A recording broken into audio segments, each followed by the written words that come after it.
আর আপনার ঝটিকা মিছিল বলেন, ককটেল মারা বা এই ধরনের সরকার বিরোধী কিংবা নির্বাচন ভণ্ডুল করার জন্য যে সমস্ত ষড়যন্ত্র করা হচ্ছে, আপনার নির্বাচনকে সামনে রেখে আমরা প্রথমত আইন শৃঙ্খলা পরিস্থিতি আরো ভালো করার জন্য আমরা কাজ করে যাচ্ছি। আমরা অবৈধ অস্ত্র উদ্ধারের যে অভিযান আমাদের জোরদার আছে। আমরা মাদক অভিযান এটাও পরিচালনা করছি। আমরা যারা দুষ্কৃতকারী সন্ত্রাসী, যারা ওয়ারেন্টের আসামি বা যারা নির্বাচন ভণ্ডুল করতে চায়, এই রকম অপরাধে যারা অপরাধী তাদেরকে আমরা গ্রেপ্তার করে আইনের আওতায় আনার আমরা চেষ্টা করে যাচ্ছি।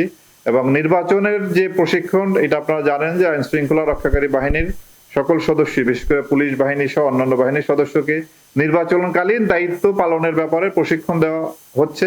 র্যাবও সেই প্রশিক্ষণের আওতায় আছে, যাতে আমাদের সদস্যরা নির্বাচনকালীন সময় তাদের কি দায়িত্ব সেটা যাতে তারা ভালোভাবে বুঝতে পারে এবং সেই দায়িত্ব যাতে সুষ্ঠুভাবে পালন করতে পারে, এই জন্য আমাদের সদস্যদের, র্যাবের সদস্যদেরও প্রশিক্ষণ দেওয়া হচ্ছে। আমাদের তো আপনার প্রতিদিনই তো একটা চ্যালেঞ্জের মধ্যে পার করি। আমরা সকাল থেকেই উঠে দেখি যে কোথায় কি অপরাধ ঘটলো, সেই অপরাধীদেরকে আইনের আওতায় আনার জন্য আমরা চেষ্টা করে যাচ্ছি।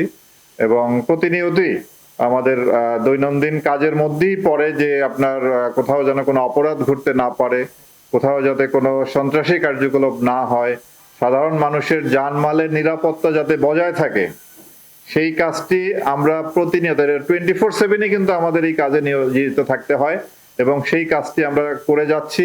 তা আমরা আশাবাদী যে কোনো পরিস্থিতিতে হোক আমরা সামনে এগিয়ে যাব এবং আইন শৃঙ্খলা পরিস্থিতির উন্নয়ন আমরা করতে সক্ষম হব। আইন শৃঙ্খলা পরিস্থিতি তো ক্রমান্বয়ে আমি মনে করি যে আমরা প্রতিনিয়তই, আপনি মব বলেন, সন্ত্রাসী বলেন, অপরাধ কর্ম যারাই করুক তাদের বিরুদ্ধে প্রতিনিয়তই ব্যবস্থা নিচ্ছি। গাজীপুরের এই ঘটনায় মামলা হয়েছে এবং ওই মামলায় যারা মব সৃষ্টি করেছে তাদেরকে আমরা গ্রেপ্তার করেছি এবং আইনের আওতায় নিয়ে আসছি। সুতরাং আমরা আশাবাদী যে কোনো পরিস্থিতি হোক আমরা সামনের দিকে এগিয়ে যাব এবং আইন শৃঙ্খলা পরিস্থিতির উন্নয়ন ঘটাতে সক্ষম হব। ঢাকার মধ্যে ক্রাইমের একটা হটস্পট, এটা আমরা সবাই জানি। তো সেখানে র্যাব, পুলিশ, সেনাবাহিনী সবাই মিলে আমরা কাজ করে যাচ্ছে এবং প্রতিনিয়তই সেখানে অভিযান চলতেছে এবং উল্লেখযোগ্য সংখ্যক আপনার আসামি আমরা গ্রেপ্তার করি, অস্ত্র উদ্ধার হচ্ছে, সেখানে মাদক উদ্ধার হচ্ছে।